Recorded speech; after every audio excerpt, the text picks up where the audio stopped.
La Fuerza del Pueblo es la única organización política en la República Dominicana que sobre cada tema de incidencia, no solo en el plano nacional, sino en el plano internacional, primero tiene una opinión y segundo, siempre trata de poner sobre la mesa estos temas para que podamos entender el contexto en el que nos ha tocado vivir en el día de hoy.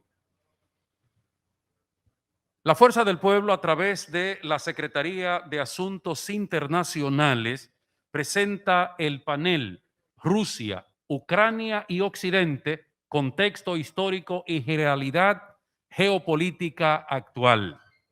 Es un tema que tiene mucha incidencia no solo en lo que sucede en el mundo, sino lo que podría suceder en la República Dominicana, y que el presidente Leonel Fernández, conjuntamente con la Secretaría de Asuntos Internacionales y dos expertos profesionales, podrán presentar a todos ustedes una panorámica, una imagen de lo que significa esta crisis que tenemos por delante en el mundo. Por eso agradecemos la gentileza que han tenido todos ustedes por acompañarnos en el día de hoy para participar en este interesantísimo panel sobre este tema en el día de hoy. El presidente Leonel Fernández está acompañado de Manolo Pichardo, quien es el secretario de Asuntos Internacionales de la Fuerza del Pueblo, y dos profesionales de reconocimiento en nuestro país, en la opinión pública y en sus áreas de trabajo, como lo son Cristino del Castillo, un destacado periodista, analista de temas internacionales, y un economista también reconocido en nuestro país, como lo es Julio Ortega Tuz, que acompañarán al presidente en este panel del día de hoy. Rusia, Ucrania y Occidente, contexto histórico y realidad geopolítica actual. El moderador va a ser Manolo Pichardo. Así es que los dejo con Manolo Pichardo.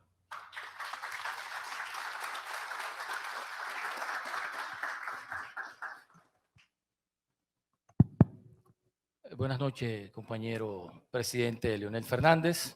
Gracias por aceptar la invitación de venir a compartir con nosotros en este conversatorio. Cristino, también, Julio, muchas gracias por aceptar esta invitación, y a todos ustedes les damos la bienvenida también a algunos miembros de la dirección política que están aquí, Fernando Fernández y el compañero Ditren. Muchas gracias a todos por estar presentes acá. Bueno, la idea de este conversatorio estaba prevista para hacerla a fin de mes, pero resulta que ha habido debates sobre el tema y muchos de los compañeros, gente cercanas a nuestra organización, nos pidieron adelantar este conversatorio, porque sobre el tema y el origen de la crisis hay muchas especulaciones y hay muchas opiniones. Algunos plantean, sobre todo los que tienen una visión occidentalizada, de que el responsable de la crisis es Putin porque quiere reeditar lo que fue la Unión Soviética. O sea, quiere traer a la Federación Rusa a Ucrania, quiere conquistar a Bielorrusia. Bueno, ya no podrá con los bálticos porque son parte de la OTAN. Y en fin, Putin se defiende diciendo que Occidente, Europa junto a la OTAN y los Estados Unidos están cercando su nación y están llegando a territorio vital. Y pone el ejemplo de que si Rusia, por ejemplo, desplaza tropas en Canadá, en la frontera con Estados Unidos, ¿qué haría los Estados Unidos? O si lo hace de igual forma en México, ¿qué harían los Estados Unidos en la frontera con Estados Unidos? Y algunos plantean también que qué pasaría si esas tropas llegan a Cuba. Bueno, todos recordarán lo que ocurrió a principios de los años 60, cuando la crisis de los misiles, que muchos plantearon que probablemente hubiese desatado la Tercera Guerra Mundial. Por otro lado, esas cosas dejan interrogantes, ¿verdad? Por otro lado, hay los que piensan y opinan que ni Rusia, ni Europa, ni Ucrania quieren una confrontación. Que quien quiere la confrontación es los Estados Unidos. Y la quieren porque tienen una situación interna, económica y vieja, que es estructural, que quieren resolver con una guerra. Y aquí uno acude al pentagonismo sustituto del imperialismo, donde Juan Bosch plantea que Estados Unidos, para reactivar su economía, necesitaba de la guerra. Vender armas, pertrechos militares, y luego van los ingenieros para la reconstrucción. Pero hay un actor invisible que no vemos, que nadie ve. Y es un actor, a pesar de que quizás no sabe que es un actor, o tal vez lo sabe, y se trata de China. Por lo siguiente, Estados Unidos, la embestida estadounidense con relación a esto y las especulaciones que hay con una posible guerra, incluso que habría una tercera guerra mundial. Yo vi hace un par de días un video simulando una guerra, en donde se bombardea desde Rusia a Europa, desde Europa a Rusia, de Rusia a Estados Unidos, de Estados Unidos a Rusia, y se plantea al final que morirían en poco más de 3 horas 91 millones de personas, en poco más de 3 horas, por una razón simple. Primero, porque las armas son más destructivas que en 1945 y son más. Y segundo, porque la densidad poblacional es incomparable con la de 1945. ¿Qué ocurre? Esas personas que opinan de esa manera alegan que Estados Unidos quiere volver a ser un país hegemónico, pero tiene un problema. Alguien en la carrera le está respirando en la nuca, dicen algunos. Y ese que le respira en la nuca es China. Entonces Estados Unidos necesita una guerra para reactivarse y necesita una guerra, dicen algunos, para reafirmarse como líder mundial. Hay algunos que dicen que la cosa es tan seria en esta disputa que China es la primera potencia del mundo. Y yo recuerdo, hay agua por aquí, y yo recuerdo un cable de Bloomberg de hace algunos meses, en donde Bloomberg daba cuenta que China es ya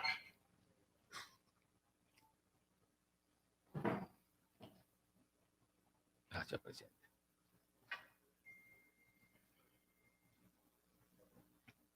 Que China es ya el país más rico del mundo en términos patrimoniales. Salió en Bloomberg hace un par de meses. Pero todos sabemos que hace más de 10 años, China ya en términos de paridad de compra rebasó a los Estados Unidos. En términos de PIB, todavía Estados Unidos es superior a China. Algunos han pronosticado que China lo será a partir de 1930. Ya hay algunos que dicen, se adelantaron 2 años, que será a partir, del 2030. Ya hay algunos que dicen que será a partir de 2028. Lo rebajaron a 2 años. Sin embargo, hay un periodista llamado Dan Collins, un periodista estadounidense, que dice que ya China es la primera potencia del mundo. Y dice que es la primera potencia del mundo porque el PIB estadounidense es una mentira. Y alega que ese PIB no tiene una base en la producción real, que ese PIB es impresión de moneda y que por lo tanto ya no es el país más rico en términos de patrimonio, ni lo es en paridad de compra, ni lo es en PIB nominal. Entonces, todo esto genera una serie de interrogantes. ¿Putin es responsable de la guerra? ¿Es la Unión Europea y la OTAN que quiere cercar y llegar a territorio vital de Rusia? ¿O son los Estados Unidos que quieren esta guerra para revitalizarte y reafirmar su poderío a nivel global? Esas son de las interrogantes que nosotros pensamos y ojalá y podamos despejar en este conversatorio. Y para ello, yo quiero dejar con ustedes al economista, embajador Julio Ortega Touz.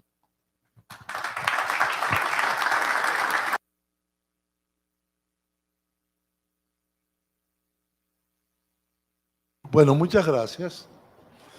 Muchas gracias al presidente por acompañarnos aquí. Es un honor tenerlo a usted y escuchar su opinión sobre estos temas, que sabemos es un gran conocedor de la política internacional. Muchas gracias, Manolo, por invitarme e invitar a Cristino a que hiciéramos las exposiciones. Y evidentemente, como bien tú decías,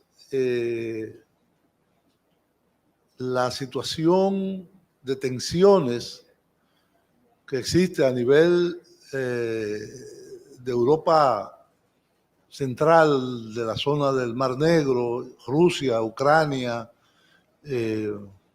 Polonia, a veces parecería que va a derivar en confrontaciones, pero a veces parecería que la razón se impone en algunos de sus líderes. No solo quizás en el más enfocado que hay en este momento, que es Vladimir Putin, sino también, por ejemplo, ayer el presidente de Francia y presidente de la Unión Europea, Emmanuel Macron, fue a visitar al presidente Putin y después fue a Kiev a visitar al presidente de Ucrania, también se llama Vladimir Zelensky. Y al mismo tiempo estaba en Washington el canciller alemán. Y todos sabemos, Olaf Scholz, nuevo canciller después de un largo periodo de la época Merkel, nuevo canciller del Partido Socialdemócrata, y sostuvo unas reuniones muy importantes con el presidente Biden y con el equipo de política exterior, que incluye defensa, incluye los militares, en Washington. Cualquiera diría, se combinaron. Están la dupleta Francia-Alemania o París-Berlín está operando, pero aparentemente no fue así. Las informaciones que he visto en el día de hoy. De hecho, hubo una pequeña crítica de la Cancillería alemana al desplazamiento del presidente Macron. Lo que esto quiere decir es que hay preocupación. Hay preocupación en Europa, que es el escenario del problema. Hay preocupación en los países individuales de la Unión Europea y más allá, en la Rusia y en los países todavía aliados de Rusia, como es las repúblicas de Centroasia y Bielorrusia o Bielorrusia. Y evidentemente, para poder entender y poder por lo menos tener algunos elementos para descifrar qué hay en el tablero. Recordemos que el ajedrez es uno de los deportes nacionales de Rusia y los grandes ajedrecistas son rusos, a pesar de que ha habido algunos muy buenos también de otros países, incluyendo un cubano, Capablanca. Pero el ajedrez es, de una forma u otra, una actividad muy propia de Rusia. Y desde hace años que vengo observando el comportamiento, 20 años ya, más de 20 años tiene Vladimir Putin en el poder. Es un gran jugador de ajedrez en la escena geopolítica mundial. Las cosas que hace, ¿quién esperaba la intervención de Rusia en la guerra civil de Siria? ¿Quién esperaba una reacción tan moderada al derribo de un caza ruso por Turquía? ¿Quién esperaba la presencia de tropas rusas en Crimea y la organización del referendo de anexión a la República Federal Rusa o a la Federación Rusa. Es decir, hay toda una serie de acontecimientos que se han venido desarrollando y que muchos era imposible poder adelantarse a ellos. Entonces, hay algo que yo preparé. Le pido permiso para pararme para poder ver la pantalla. Hay algo que yo preparé que es importante, porque decía un gran pensador que el que no conoce la historia no conoce el futuro. Y entonces yo quería dar un poco algunos elementos de la historia entre Rusia y Ucrania. La lámina anterior, por favor. Exacto. Es decir, la relación entre Ucrania y Rusia es tan profunda que a fines del siglo XV, no hay una anterior. Eso, esta es. A fines del siglo IX, un grupo de escandinavos que se hacían llamar Rus estableció el control sobre las comunidades eslavas orientales en lo que ahora es el noroeste de Rusia. Luego se trasladó río abajo del río Dnieper para hacer de la ciudad de Kiev su capital. Es decir, el Rus de Kiev es el origen de la nación rusa. Es decir, tan imbricado, es como decir la relación entre, nosotros que conocemos un poco la historia de España, entre Andalucía y Castilla y León, o Castilla la Vieja, como le decían.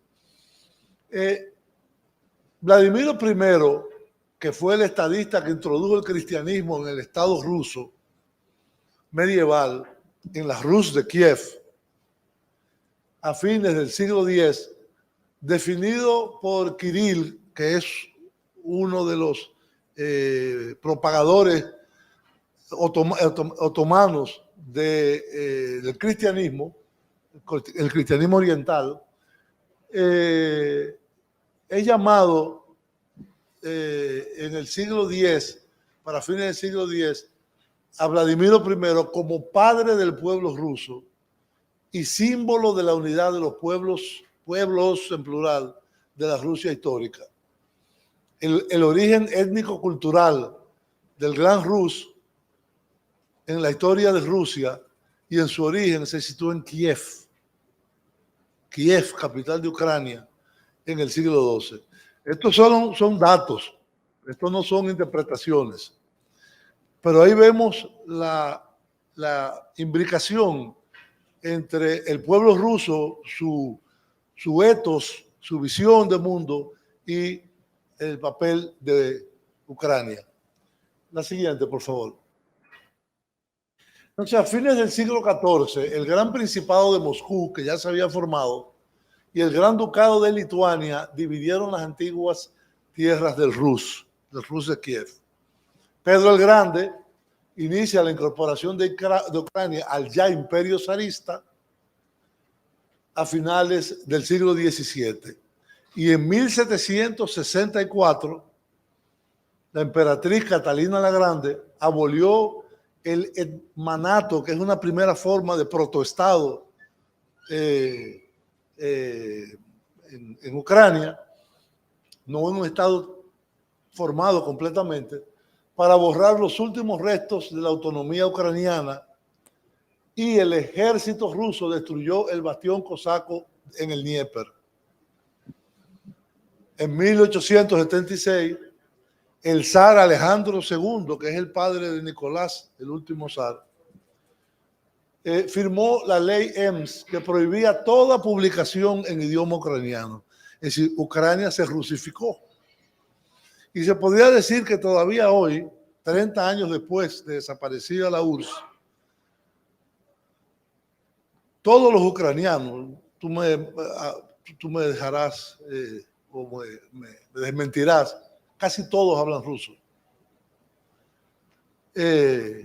A pesar de que existe un idioma ucraniano que es muy parecido al ruso es la diferencia que hay entre el portugués y el castellano y el español. La próxima, por favor.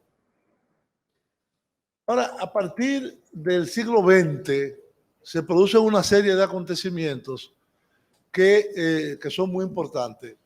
El primer gran partido marxista en Rusia, que fue el Partido Obrero Socialdemócrata de Rusia, en 1903, en el segundo congreso del partido, Lenin propuso el reconocimiento del derecho a autodeterminación de las naciones oprimidas por Rusia como una forma de solucionar lo que todavía hoy y en el pasado se llamó la cuestión nacional. En 1917, durante el colapso de la monarquía rusa y bajo la tensión de la guerra, se establece la Rada Central o Consejo Patriótico, que luego se convierte en el Parlamento Revolucionario en Ucrania, antes de la toma del poder de los bolcheviques.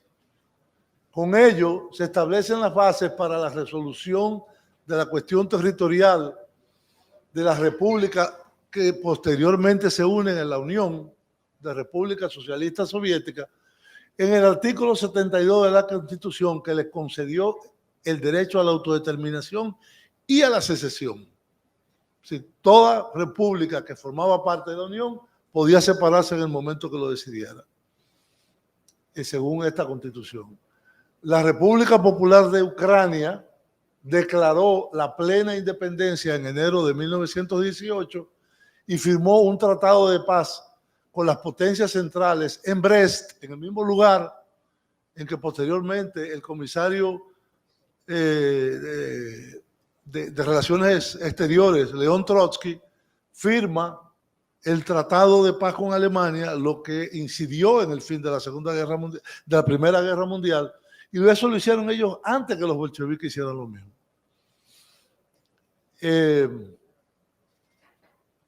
Ahí vemos una foto muy interesante.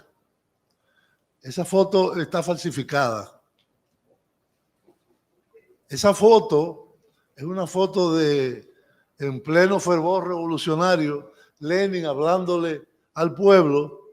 Este es Kamenev, que era uno de los miembros del buró político del partido, pero ahí borraron a una figura que se llamaba León Trotsky.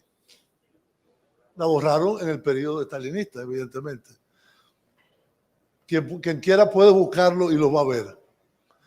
La próxima, por favor. Entonces, aquí tenemos lo que fue la Unión de Repúblicas Socialistas Soviéticas, que estuvo constituido por 15 repúblicas, pero donde la Rusia, que va desde el Pacífico hasta el Báltico, y Bielorrusia y Kazajstán, Ucrania y Kazajstán, eran, diríamos, el alma, por un lado territorial y por el otro lado Ucrania como gran productor agrícola, gran productor industrial y sobre todo por la unidad que hay entre el pueblo ruso y el pueblo ucraniano. La República Popular de Ucrania no pudo sobrevivir al choque entre rojos y blancos en la guerra civil rusos durante la guerra civil rusa, que termina en 1922, y ninguna de las potencias reconoció la soberanía ucraniana. En 1922 se crea la Unión de Repúblicas Socialistas Soviéticas y entre ellas la República Socialista Soviética de Ucrania. Y se convirtió en miembro fundador de la Unión Soviética. Por 3 siglos, Ucrania formó parte del Imperio Ruso anterior y ahora pasa, si se podría hablar, de Imperio Soviético. La próxima. Ucrania, dentro de la URSS, hay una serie de acontecimientos importantísimos. Antes de la Segunda Guerra Mundial y después de la Segunda Guerra Mundial. Hay una cosa que los ucranianos le llaman Holomodor. El Holomodor fue una hambruna que causó entre 1932 y 1933 la decisión de Stalin de la colectivización forzada de las tierras con el fin de financiar los planes de industrialización de la URSS. Esa colectivización forzada implicaba que una región muy agrícola tenían que entregar sus cosechas por el precio que fijara el Estado central. Recuérdense que a partir de 1921, justo ya terminando la guerra civil, se estableció algo que se llamó la nueva política económica, que fue abrir la Unión Soviética o la Rusia soviética y después la Unión Soviética al capital, a la inversión de capital, a la economía capitalista. Y creció muchísimo la economía, fue muy exitosa la NEP. Pero en un momento determinado, Stalin decide la colectivización para impulsar los planes de la colectivización de la agricultura y del campo. Esto privó a campesinos de alimentos y provocó la muerte por inanición las cifras van desde un mínimo de 1.2 hasta un máximo de 20 millones, depende de lo exageradamente antisoviético o prosoviético que se sea, pero de que hubo más de 1 millón de muertos, las cifras diríamos, aceptables andan en 4 millones de muertos. Entre el campesinado ucraniano, ese es el Holodomor, provocando el distanciamiento entre ucranianos con las autoridades y el poder moscovita. Durante la Segunda Guerra Mundial, en 1939, Stalin invade Polonia e incorpora a Ucrania las tierras que durante la guerra con los bolcheviques había conservado Polonia en el pacto de Brest-Litovsk. Eso hizo que en Ucrania existiera una afiliación pro-nazi muy importante, que subsiste hasta el día de hoy. En 1945, durante la conferencia de Yalta, el primer ministro de Gran Bretaña, Winston Churchill, y el presidente de los Estados Unidos, Franklin Delano Roosevelt, acuerdan, no es que permiten, acuerdan que la Unión Soviética se quede con esos territorios, con los que pertenecían a Polonia por el pacto de Brest-Litovsk y habían sido, eliminados del territorio de Ucrania.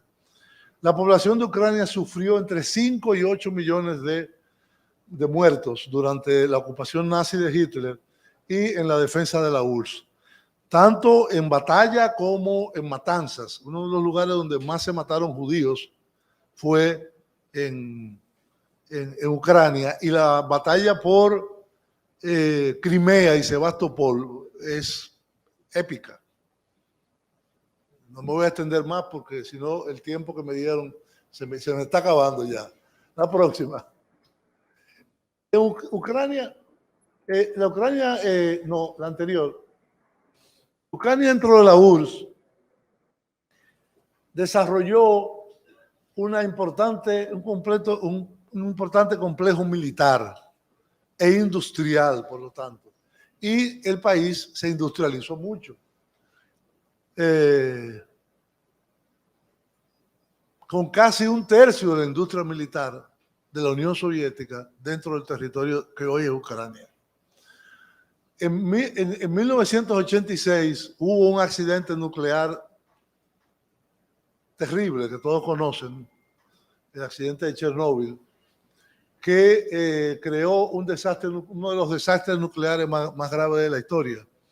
Por eso es incomprensible cómo todavía hoy, hace unos días, el Consejo Europeo aprobó la energía nuclear como energía verde.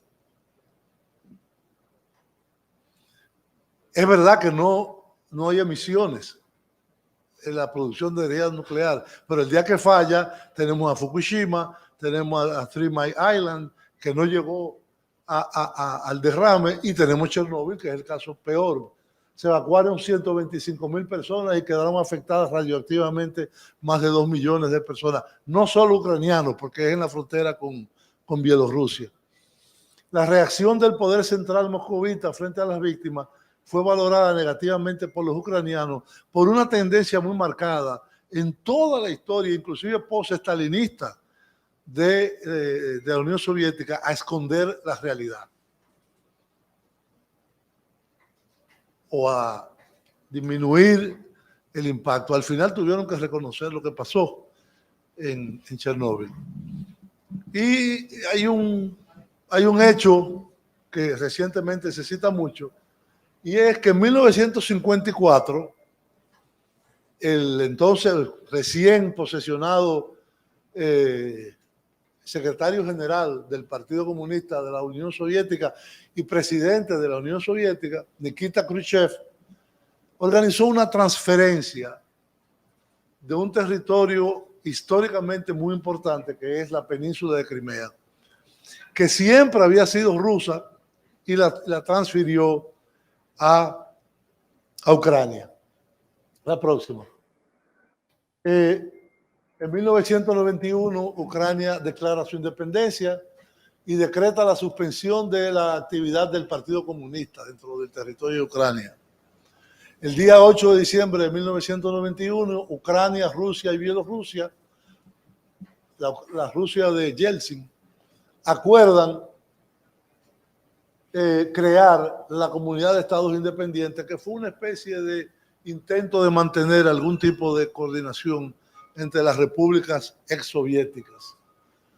En 1992, Kiev entregó a Moscú todas sus armas tácticas, eso es importantísimo, y posteriormente entregó también las cabezas nucleares estratégicas, que tenía 1/3 de todo el arsenal nuclear soviético estaban en territorio de Ucrania. Y en 1994 firmó el Tratado de No Proliferación y Ucrania se declaró Estado desnuclearizado en términos militares. En el 94 Moscú firmó con Kiev un compromiso que reconocía que Crimea formaba parte del territorio ucraniano, pero desde el punto de vista de la Federación Rusa se sobreentendía que la OTAN, la Organización del Tratado del Atlántico Norte, había dejado de ser un rival estratégico y no sacaría provecho de estas circunstancias.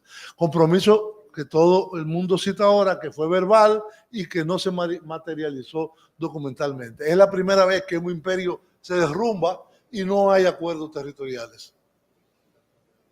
Después de la Primera Guerra Mundial los hubo, después de la conferencia, ¿cómo se llama aquella, presidente? No, la de 1820, Versalles.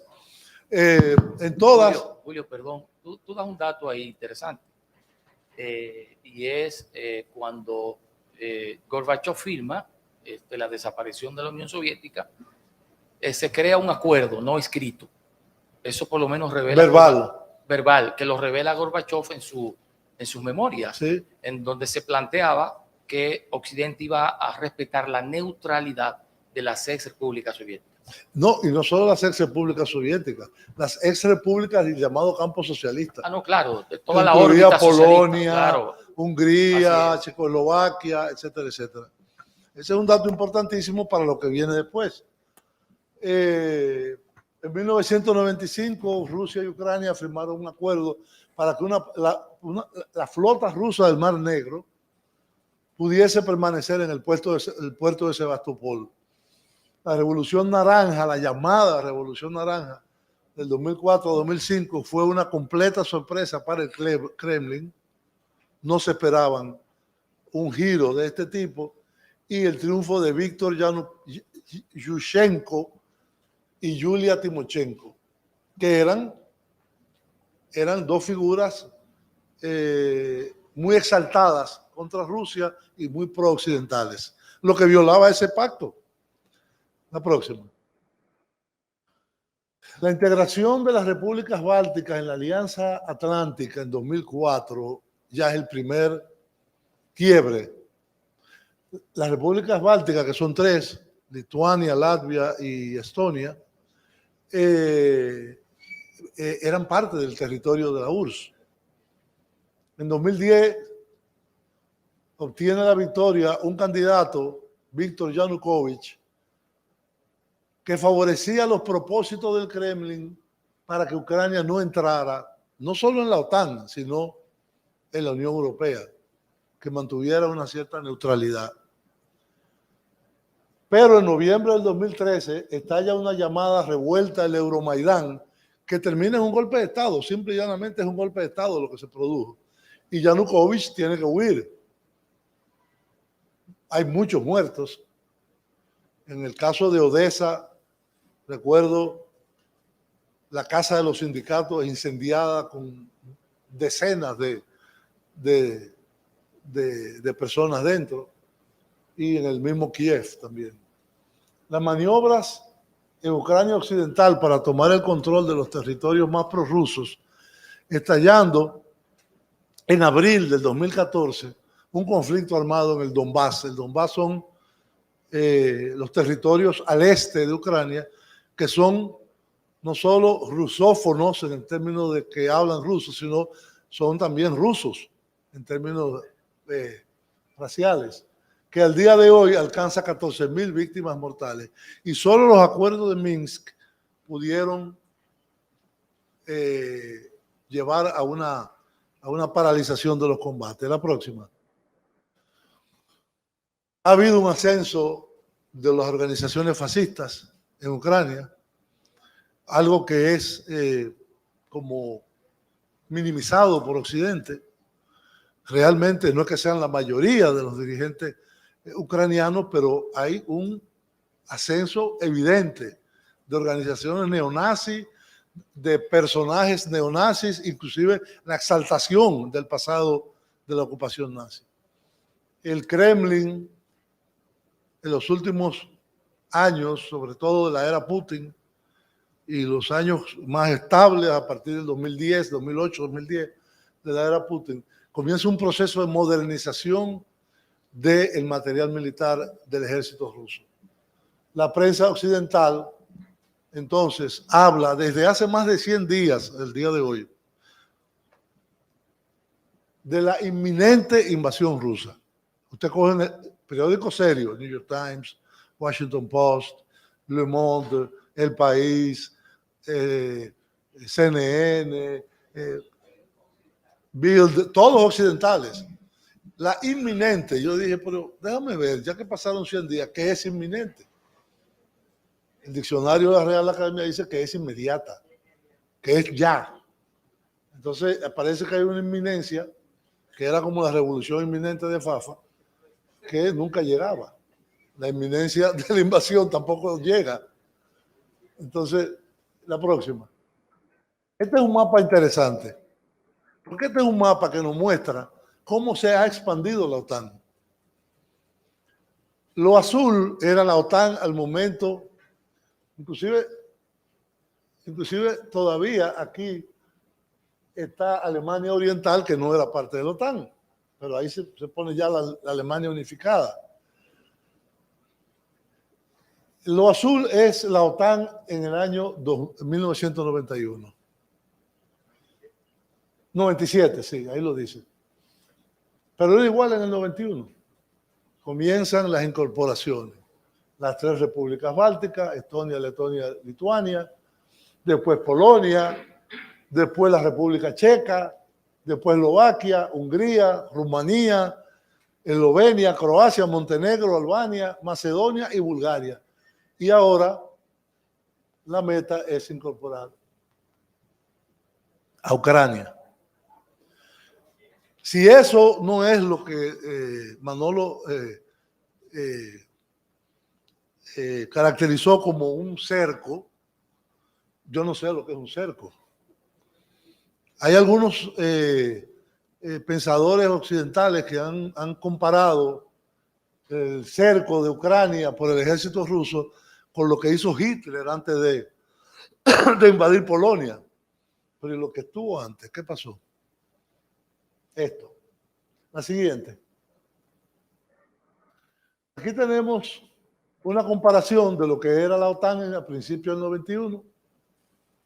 Ya Lituania declaró su independencia en el 90, que fue la primera, que son las repúblicas que están aquí. Este territorio rojo ahí es Kaliningrado, que es un territorio anexado por Rusia en la guerra. ¿Y cuál es la situación a principios del 2022? Creo que el mapa habla por sí solo. Y es un mapa de la BBC. Es un mapa que no puede mentir. ¿Y quiénes son los candidatos, que son los importantes, a países que aspiran? Bosnia, Georgia, que está también fronteriza con Rusia, y Ucrania. La próxima. Aquí vemos una comparación de fuerzas, tanto de lo que llaman la acumulación de fuerzas rusas en la frontera con Ucrania, que la vemos aquí, artillería, vehículos armados, tanques, etcétera, que incluye también, y ahí no está Bielorrusia, que ellos tienen una relación muy, muy estrecha, pero aquí tenemos la distribución de las bases de la OTAN. Es decir que si ahí, como decíamos antes, se suelta un loco, el mundo va a tener graves consecuencias. Personalmente pienso que a Europa no le interesa absolutamente una guerra en Ucrania, aunque sea una guerra limitada al territorio ucraniano. Todos los gasoductos que llevan a Europa Occidental, la mayoría pasan por Ucrania, y ahora tienen congelado. La cosa más absurda es que en la reunión de ayer, el presidente Biden dijo, delante de Olaf Scholz, que si hay guerra, ellos van a impedir el funcionamiento del Nord Stream 2. Biden, no Scholz. Scholz se quedó callado, no dijo nada. Entonces ahí vemos la relación de fuerzas que hay y la situación que nos puede llevar, si hay un error inclusive, a una confrontación militar de dimensiones desconocidas. Yo no sé si hay un pequeño video de 1 minuto. Ah, no, perdón. Aquí te falta lo último, que es lo que más nos concierne a nosotros. En un momento se habló, se dijo, pero estos son aliados de Rusia. Venezuela y Cuba. Ya tú mencionaste lo que pasó hace casi 60 años con la crisis de los misiles en el 62. Venezuela y probablemente Nicaragua también pueden ser y quieren ser aliados de Rusia. Si hay un escalamiento de ese tipo, entonces podríamos pensar en ver soldados, bases, aviones o lo que sea, que ya los hubo en Cuba, pero llegar a Venezuela y eventualmente a Nicaragua. Lo cual es sumamente grave y debe impedirse por todos los medios, porque ya si no está llegando a nuestra área geopolítica y geográfica. Entonces ahí tienen ustedes los países que apoyan a Rusia, los aliados de Ucrania y cómo está dividido el mundo en torno a este conflicto. Hay un gran ausente que no hemos hablado, creo que tú lo dijiste, y es la República Popular China, que China está con una posición de fuerza en el sentido militar, industrial, comercial, económico, y está apoyando las tesis de Rusia. Inclusive dio una declaración reciente en la apertura de los Juegos Olímpicos de Beijing, el presidente Xi Jinping, de que China le compraría todo el gas que dejen de venderle a Europa. Eso no es sencillo organizarlo porque hay que hacer una serie de infraestructuras, pero es una declaración con un peso enorme. Rusia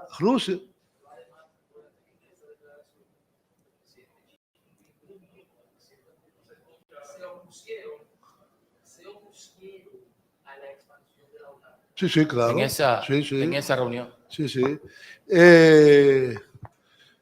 Es decir, que el jugador ausente,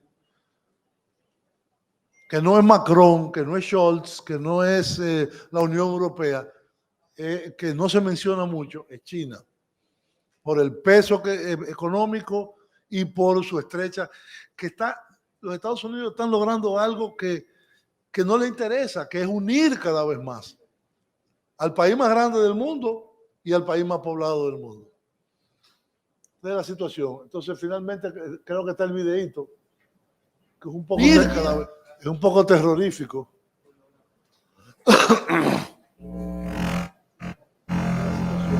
Finalmente, creo que está el videíto,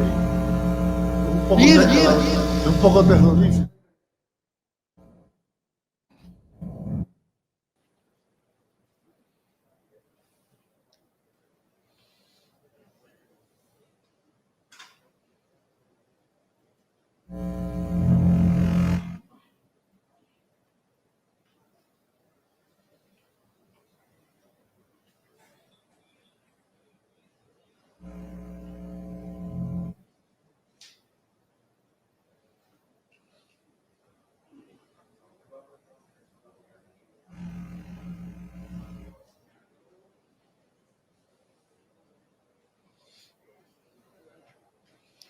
Desgraciadamente no tiene sonido. Pero el sonido es parte de... Desgraciadamente.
Una dramatización medio terrorífica, pero no podemos descartarlo. Muchas gracias.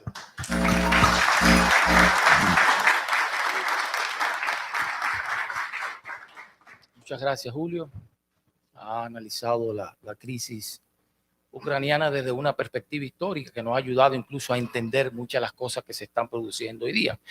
Y un fenómeno como el que se está presentando hoy, como el auge del nazismo en Ucrania, que tiene, como decías tú hace un momentito, una relación con lo que se produjo en la Segunda Guerra Mundial. Porque mientras Ucrania luchaba por su independencia contra Rusia, por luchar contra Rusia se generaron fuerzas y un ejército incluso irregular que luchó a favor de las fuerzas alemanas. Y esa es la explicación que tiene de que esas fuerzas todavía estén vivas al día de hoy en Ucrania. Además, entender también el fenómeno de hoy a partir de lo que pasó en el 2013, cuando la Unión Europea presionaba para que Ucrania fuera parte tanto de la Unión Europea como de la OTAN, y lo que desató todo aquello que terminó finalmente con Crimea como parte de la Federación Rusa. Bueno, seguimos entonces con Cristino del Castillo, experto en temas internacionales. Bien, bueno.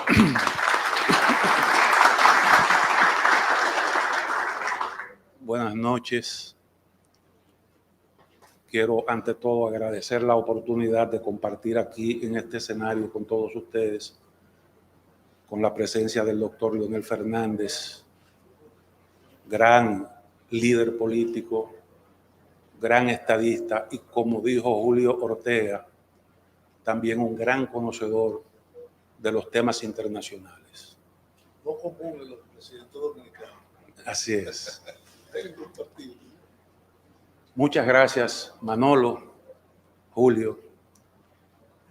Lo que estamos observando hoy, esa crisis que nos ha acercado como nunca antes, después de aquella situación que se produjo en 1962 a una tercera guerra mundial, es el producto de una serie de eventos que han ocurrido a lo largo de un periodo de 30 años.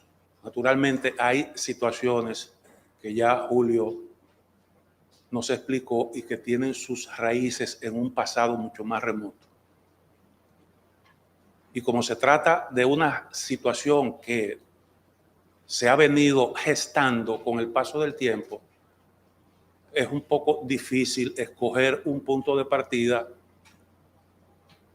para el análisis, pero yo prefiero comenzar con una pequeña, simple reflexión. Cuando se producen cambios importantes en la correlación de fuerzas, sea en el plano regional o en el plano mundial, siempre sobrevienen procesos de ajustes geopolíticos. Y muchas veces los conflictos bélicos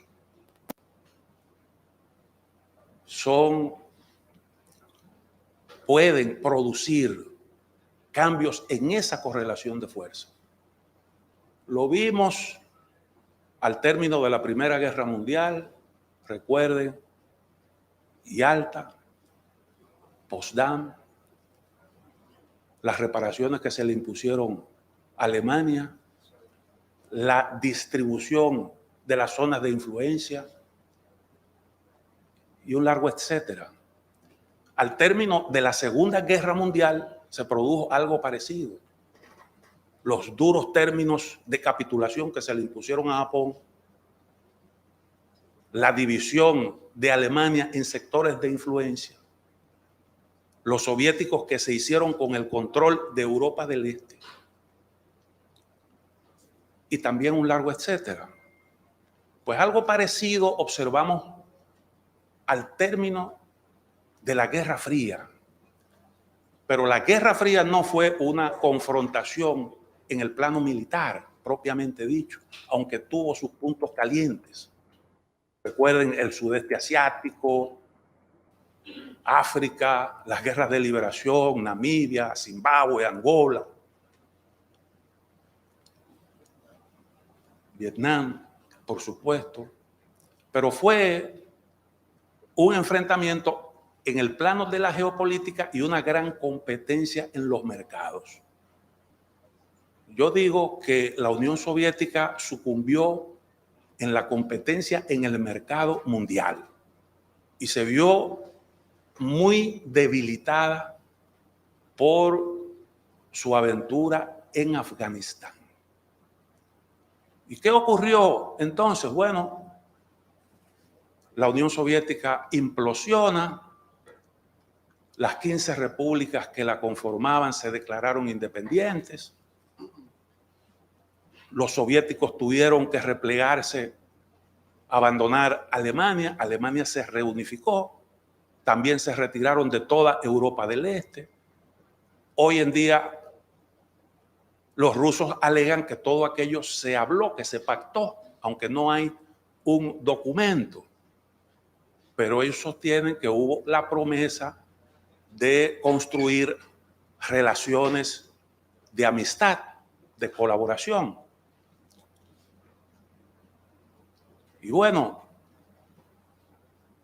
en un artículo reciente del profesor Jeffrey Sachs, que es un académico de la Universidad de Columbia, además de eso, asesor del secretario general de Naciones Unidas, él decía que lo que estamos viviendo hoy es el producto del trato que le dieron después de la caída de la Unión Soviética a Rusia, que prácticamente la humillaron después de estar en el suelo. ¿Cuál fue la línea que se siguió?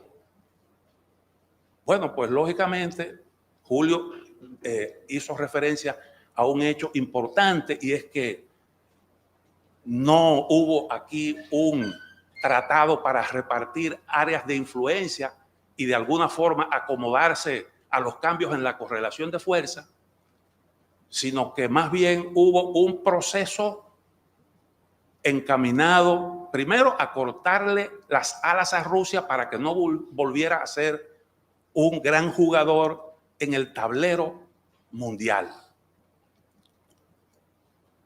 Y naturalmente para desconectar de Rusia cualquier tipo de contacto con las áreas de influencia que pertenecieron a la Unión Soviética.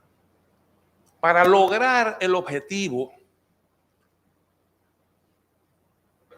ese que le acabo de mencionar, se conciben varias iniciativas. Una de ellas fue